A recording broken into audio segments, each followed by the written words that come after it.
हर रोज एक नई कहानी देखने के लिए चैनल को सब्सक्राइब करें और बेल आइकन को दबाना ना भूलें। धीरजपुर नामक एक गांव में आलोक और उसकी पत्नी सुनीता अपने बेटे टीटू के साथ रहा करते थे। आलोक का गांव में चिकन ढाबा था, जहां पर वो चिकन के बने पदार्थ बनाकर बेचा करता था। लेकिन आजकल उसके ढाबे पर एक मक्खी तक जल्दी नहीं मंडराती। पता नहीं अब क्या हो गया है पूरे गांव को। अचानक से सभी शाकाहारी हो गए हैं क्या? धीरजपुर में रहना है तो हमें धीरज तो रखना ही होगा ना जी। चिंता मत कीजिए, आ जाएंगे ग्राहक। तुमने उन्हें स्पेशल न्योता दिया है क्या सुनीता? जी नहीं तो भला मैं क्यों उन्हें न्योता दूं? क्या आप भी कैसी बातें करने लगते हैं। नहीं, तुम जो बड़ा बोल रही हो कि आ जाएंगे। हाँ, अरे जाओ जाओ, मैं पहले ही बहुत परेशान हूं। आलोक दिन भर मेहनत से चिकन के डिशेस बनाता, लेकिन बस थोड़े बहुत ग्राहक ही उसके ढाबे पर आते, जिस कारण वो बहुत दुखी होता। हे लक्ष्मी मैया, मुझसे कोई भूल हो गई हो तो माफ कर दीजिए, लेकिन मुझसे नाराज मत होइए। पापा, स्कूल की फीस भरनी है, वरना मुझे स्कूल में आने से मना कर देंगे। अरे ऐसा कैसे मना कर देंगे? मैं कल ही तेरे प्रिंसिपल से आकर बात करता हूं। उनके लिए चिकन फ्राइड राइस और बटर चिकन भी लेकर जाऊंगा, ताकि वो मान जाएं। हे भगवान जी, आप भी ना, सच में। अब पैसे नहीं है तो क्या करूं सुनीता? थोड़े दिनों की मोहलत मांग कर आता हूं ना प्रिंसिपल सर से। आलोक टीटू के स्कूल प्रिंसिपल के लिए स्पेशल बटर चिकन और चिकन फ्राइड राइस बनाकर ले जाता है, जिसे देखकर प्रिंसिपल चौंक जाते हैं। ये क्या है आलोक जी? आप इस तरह स्कूल में टिफिन नहीं लेकर आ सकते हैं। खाना है तो स्कूल कैंटीन में जाकर खाइए। प्रिंसिपल सर, दरअसल वो मेरा चिकन ढाबा है, लेकिन वो कई दिनों से ठीक से चल नहीं रहा। ग्राहक ही नहीं आ रहे, इसलिए थोड़ी पैसों की तंगी चल रही है। आप ये खाइए तो ना, प्लीज ये खाइए। आपके लिए ही स्पेशली बनाकर लाया हूं। आलोक प्रिंसिपल को जबरदस्ती चिकन की डिश खिलाता है, जिसे खाने के बाद प्रिंसिपल बहुत खुश हो जाते हैं और पूरा टिफिन सवा चट कर देते हैं। तो मैं क्या कह रहा था कि आप मुझे फीस भरने के लिए थोड़ी और मोहलत दे देंगे क्या? Please principal sir. जी जी, क्यों नहीं, बिल्कुल बिल्कुल। आपको जब मन हो तब फीस भर देना। बस मुझे हर हफ्ते आपके हाथ के बने चिकन डिशेस भेज दिया कीजिए, ठीक है? जी जरूर जरूर। आलोक टीटू के स्कूल के टेंशन तो दूर कर देता है, लेकिन बाकी के टेंशन्स अब भी उसकी राह देख रहे थे। एक दिन चिकन ढाबे पर उसका घर मालिक आ जाता है। अरे क्यों भैया आलोक, ढाबा तेरे नाम पर है, लेकिन घर तो तेरे किराए का ही है ना, भूल गया क्या? अरे पिछले 2 महीनों से तूने किराया नहीं भरा है। जी मुआफ कीजिए, वो मैं तुम हम ये सब नहीं सुनने आया हूं मैं यहाँ पे, समझे? मुझे पैसा चाहिए, मेरा पैसा। चल जल्दी से पैसा निकाल, वरना मैं तुझे अभी के अभी पुलिस के हवाले कर दूंगा। आलोक घबरा जाता है और वो पैसा नहीं दे पाता, जिस कारण उसे पुलिस पकड़कर जेल में बंद कर देती है।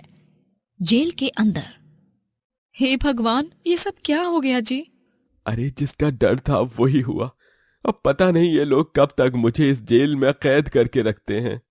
सुनीता जल्दी से घर जाती है और सारे छोटे मोटे नए पुराने जेवर बेचकर वो घर मालिक को जाकर देती है। ये लीजिए, इन गहनों को बेचकर तो आपको किराए के पैसे से भी ज्यादा पैसे मिल जाएंगे। इन्हें रख लीजिए और अपनी कंप्लेंट वापस ले लीजिए। अरे ठीक है, अगर पहले ही दे देती तो तुम्हारा पति जेल की सैर करने नहीं जाता। घर मालिक जेल जाता है और अपनी कंप्लेंट वापस ले लेता है, जिसके बाद आलोक को जेल से रिहा कर दिया जाता है। अब आलोक पर अपने ढाबे का फैसला लेने की नौबत आ चुकी थी। बस बहुत हो गया जी, अब आपको ढाबे का फैसला तो लेना ही पड़ेगा, क्योंकि इस गांव में रहकर तो कोई भी आपके जायके का स्वाद चखने से रहा।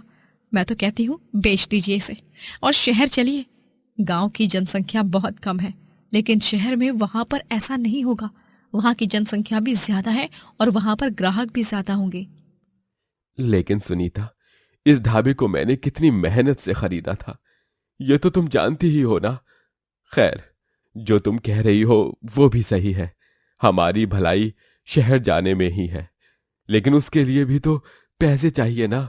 हमारे ऊपर इतना सारा कर्ज है। इस ढाबे को बेचकर जो पैसे मिलेंगे वो सारे कर्ज चुकाने में ही निकल जाएंगे। वो बात भी है जी।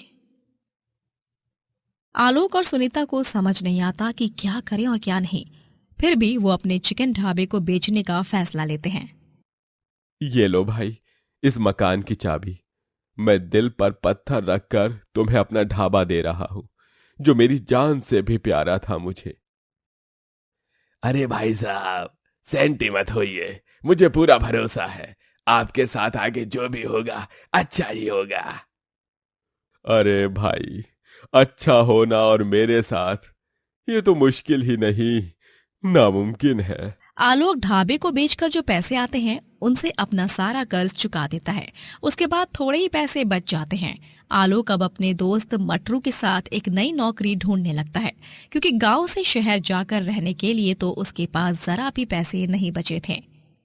मटरू भाई, मुझे ऐसे नौकरी चाहिए जिससे अच्छी तनख्वाह आए। अरे भाई, आजकल अच्छी तनख्वाह वाली नौकरी मिलना बहुत कठिन हो गया है मेरे भाई, इसीलिए जो नौकरी मिलेगी उससे खुशी खुशी गले लगा लेना।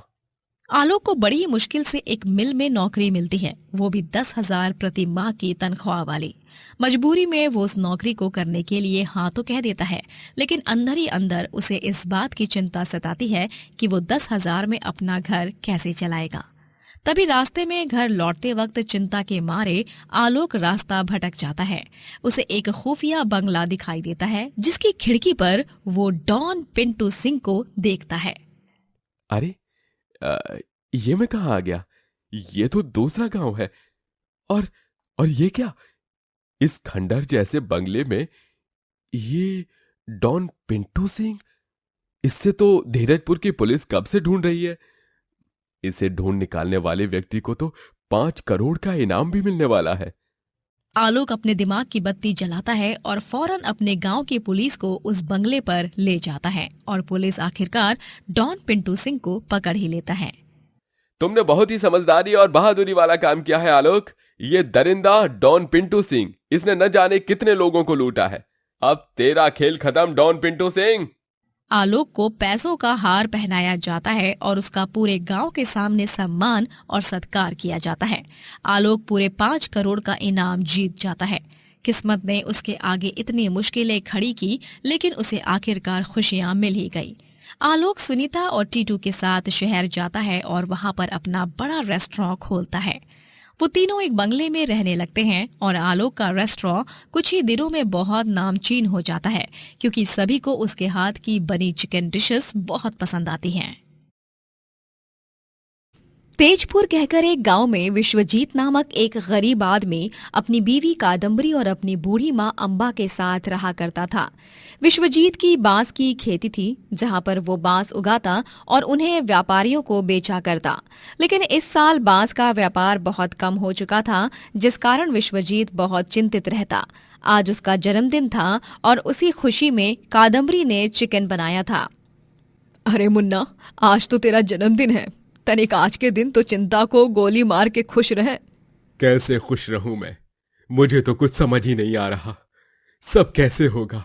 इतने सारे खर्चे हैं, बांस का व्यापार भी नहीं हो रहा है। कितने सारे बांस बस यूं ही जाया जा रहे हैं। चिंतित न रहूं तो और क्या करूं? फिलहाल की चिंता छोड़िए और ये आपका मनपसंद चिकन खाइए। मैं जानती हूँ इसे खाने के बाद आप बहुत खुश हो जाएंगे और आपका मूड भी फिर से अच्छा हो जाएगा, एकदम फ्रेश हो जाएगा। तीनों भी चिकन खाते हैं और विश्वजीत चिकन खाकर वाकई में खुश हो जाता है और उसका चेहरा चमक उठता है।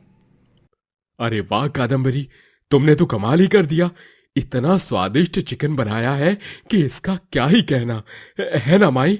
हाँ मुन्ना, सच में बहुरिया, तेरे हाथों में जादू है, जादू। धन्यवाद सासू माँ, धन्यवाद जी। विश्वजीत अपने दोस्तों से कहकर व्यापारियों की तलाश करने के लिए कहता है, पर फिर भी उसका बांस खरीदने एक व्यापारी तक नहीं आता। विश्वजीत अब सोचता है, व्यापारी नहीं मिल रहे तो क्या हुआ? मैं अब अपने इन बांस को जाया नहीं जाने दूंगा। मैं इन्हें बाजार में जाकर बेचूंगा और पैसे कमाऊंगा। बाजार में गांववासी तो जरूर खरीदेंगे मेरे बांस को। मुझे इस बात पर पूरा भरोसा है। विश्वजीत बांस को बाजार में बेचने लगता है, लेकिन एक हफ्ता बीत जाता है और कोई भी उसके बांस को नहीं खरीदता। वो बहुत दुखी हो जाता है और घर पर खाली हाथ लौट आता है। तू भगवान जी पर भरोसा रख मुन्ना, तुझे तेरी मेहनत का फल अवश्य ही मिलेगा, देखना तू। कब माई कब? इतने सालों से तो मैं मेहनत ही करता आ रहा हूं, लेकिन मुझे मेरी मेहनत का फल अभी तक नहीं मिला। उनकी आर्थिक समस्या इतनी बढ़ने लगती है कि उनके पास खाने के लिए कुछ नहीं बचता। सारा राशन खत्म हो जाता है और तो और घर का किराया ना भरने पर घर का मालिक उनकी बिजली काट देता है। ना जाने क्या होगा, मैं तो मुसीबतों के सैलाब में डूबते ही जा रहा हूँ, डूबते ही जा रहा हूँ। तभी कादम्बरी कहती है, जी मेरे पास एक सुझाव है। कहो कादम्बरी। क्यों ना हम एक ढाबा खोलें, वो भी बांस का बना हुआ। हमारे पास अभी इतने पैसे तो है नहीं कि हम किसी दुकान को खरीद कर उसमें अपना ढाबा खोलें। बात तो तुम एकदम सही कर रही हो। आजकल ढाबे का बिजनेस ही सबसे अच्छा और तगड़ा चल रहा है। मैं अपने बांस से एक ढाबा तो जरूर बना सकता हूँ। और बहुरिया उसमें चिकन बनाएगी, देखना। तेरा चिकन खाकर सभी उसके पीछे लट्टू हो जाएंगे। ये अम्बा तिवारी का वादा है। धन्यवाद सासू माँ, मैं भी यही कहने वाली थी कि हम चिकन ही बेचेंगे। चिकन सभी खाना पसंद करते हैं और वो ज़्यादा बिकेगा भी, इसीलिए हम उसे ही बेचेंगे। और हमारे ढाबे का नाम होगा बांस चिकन ढाबा, है ना? अच्छा नाम। बहुत ही अच्छा नाम है कादम्बरी। अब जल्दी से भगवान का नाम लो और अपने नए काम का शुभारंभ करो। विश्वजीत अपनी खेत में से बांस काटता है और उसका ढेर सारा इकट्ठा करके बांस का ढाबा बनाना शुरू करता है और लगभग 2 दिनों में वो एक सुंदर सा ढाबा तैयार कर देता है और बोर्ड लगा देता है जिस पर लिखा होता है चिकन बांस ढाबा।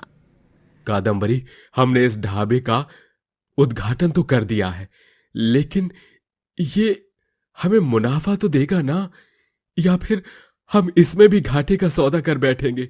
मुझे तो बड़ी चिंता सताई जा रही है। जी आप चिंता मत कीजिए, अच्छा सोचेंगे तो अच्छा ही होगा। भरोसा रखिए खुद पर भी और अपने काम पर भी, और सबसे महत्वपूर्ण भगवान जी पर भी। कादम्बरी ढाबे पर चिकन बनाकर बेचती और विश्वजीत बाकी का काम संभालता। उनका ढाबा इतना अच्छा चलने लगता है कि रोज सुबह से लेकर रात तक उनके ढाबे पर ग्राहकों का आना जाना लगा ही रहता और सभी चटखारे लेकर बड़े ही चाव से उनके चिकन को खाते। अरे वाह, इतना बढ़िया चिकन तो कहीं भी नहीं खाया, मजा ही आ गया कसम से। अरे मैं तो यहाँ पर भी जी भर के खाऊंगा और घर पर ले जाने के लिए भी पार्सल ले जाऊंगा। अरे कादम्बरी जी, पता नहीं क्या जादू है आपके हाथों में, आज इतने सालों बाद कुछ खाकर इतना आनंद महसूस हो रहा है। शुक्रिया भाई, शुक्रिया, इतना बढ़िया बांस चिकन ढाबा खोलने के लिए। मानना पड़ेगा भाई, बांस के कारण इस ढाबे में बहुत रौनक जाग उठी है और यहाँ का परिसर भी बहुत शुद्ध और आरामदायक है। आपका बहुत बहुत धन्यवाद भाई साहब। धन्यवाद धन्यवाद भाई साहब। कुछ ही दिनों में उनका बांस चिकन ढाबा पूरे गांव में मशहूर हो जाता है। देखा मुन्ना, मैंने कहा था ना, तुम दोनों सफल हो ही जाओगे। मैं तुम दोनों के लिए बहुत खुश हूँ। जी माही, हम भी बहुत खुश हैं।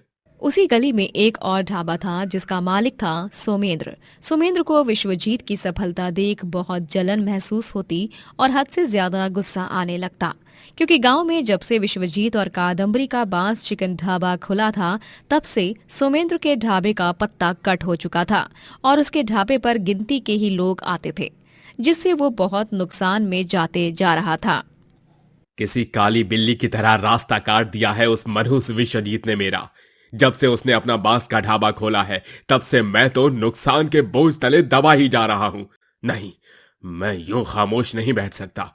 मुझे उस विश्वजीत को मेरा इस तरह नुकसान करने से रोकना होगा। मुझे उसके ढाबे का नामो निशान मिटाना होगा। बदले के भाव से सोमेंद्र रात के अंधेरे में विश्वजीत और कादम्बरी का ढाबा तोड़ फोड़ कर बर्बाद कर देता है और तो और वो विश्वजीत का बांस का खेत भी जला देता है। इतने बड़े नुकसान से विश्वजीत पूरी तरह टूट जाता है और उस पर मानो फिर से दुखों का पहाड़ गरज पड़ता है। एक नई उम्मीद मिली थी मेरे बांस चिकन ढाबे से, अब वो भी टूट गई। अब हम क्या करेंगे कादम्बरी? माई माई, ये क्या हो गया? भगवान जी हमारे साथ ऐसा क्यों कर रहे हैं? क्यों मुझे हर बार नुकसान और बर्बादी ही मिल रही है? मैं तो पूरी ईमानदारी और निष्ठा के साथ अपना काम करता हूँ, फिर भी। जी आप इस तरह टूट जाएंगे तो फिर हम सबको कौन संभालेगा? हमें इस मुसीबत का डटकर सामना करना होगा जी। हाँ मुन्ना, तू तो मेरा होनहार राजा बेटा है ना, तो फिर तू इतनी आसानी से हिम्मत कैसे हार सकता है मुन्ना। सुमेंद्र विश्वजीत की बर्बादी से बहुत खुश होता है क्योंकि गांव में सभी फिर से उसी के ढाबे पर जाने लगते हैं। एक दिन गांव में ओबेरॉय कहकर एक बड़ा रेस्टोरेंट ओनर आता है और वो विश्वजीत से मिलता है और कादम्बरी से चिकन बनाने के लिए कहता है। वाओ, फैंटास्टिक कादम्बरी जी, आपके हाथ के बने चिकन का टेस्ट तो बिल्कुल इंटरनेशनल कंट्रीज में मिलने वाले चिकन की तरह है। वहां तो भी सभी फ्लेवर्स और तरह तरह के इंग्रेडिएंट्स ऐड करते हैं, तब जाकर उनके चिकन का स्वाद पर चार चांद लगते हैं। लेकिन आप तो अपने ही देसी स्टाइल से चिकन को और भी डिलीशियस बनाती हो। मेरे शहर में करीबन 15 से 20 5 स्टार रेस्टोरेंट्स हैं। मुझे मेरे दोस्त ब्रिज ने आपके चिकन के स्वाद के बारे में बताया और मैं आपसे मिलने चला आया। क्या आप मेरे रेस्टोरेंट की मेन शेफ बनना चाहेंगी कादम्बरी जी? ये बात सुनकर कादम्बरी बहुत खुश हो जाती है। आप महीने भर में लाखों रुपए कमा लेंगी, इसका दावा मैं आपको अभी से ही दे देता हूं। जी मैं आपके रेस्टोरेंट की मेन शेफ बनने के लिए तैयार हूँ। और इस प्रकार कादम्बरी शहर जाकर ढेरों पैसे कमाती है और विश्वजीत और कादम्बरी दोनों ही अपने खुद के रेस्टोरेंट खोलते हैं और पैसे कमाकर खूब तरक्की करते हैं। दोस्तों, अगर आपको ये कहानी पसंद आई तो लाइक करें, शेयर करें और कमेंट करके बताएं कि कहानी में आपको सबसे अच्छा क्या लगा।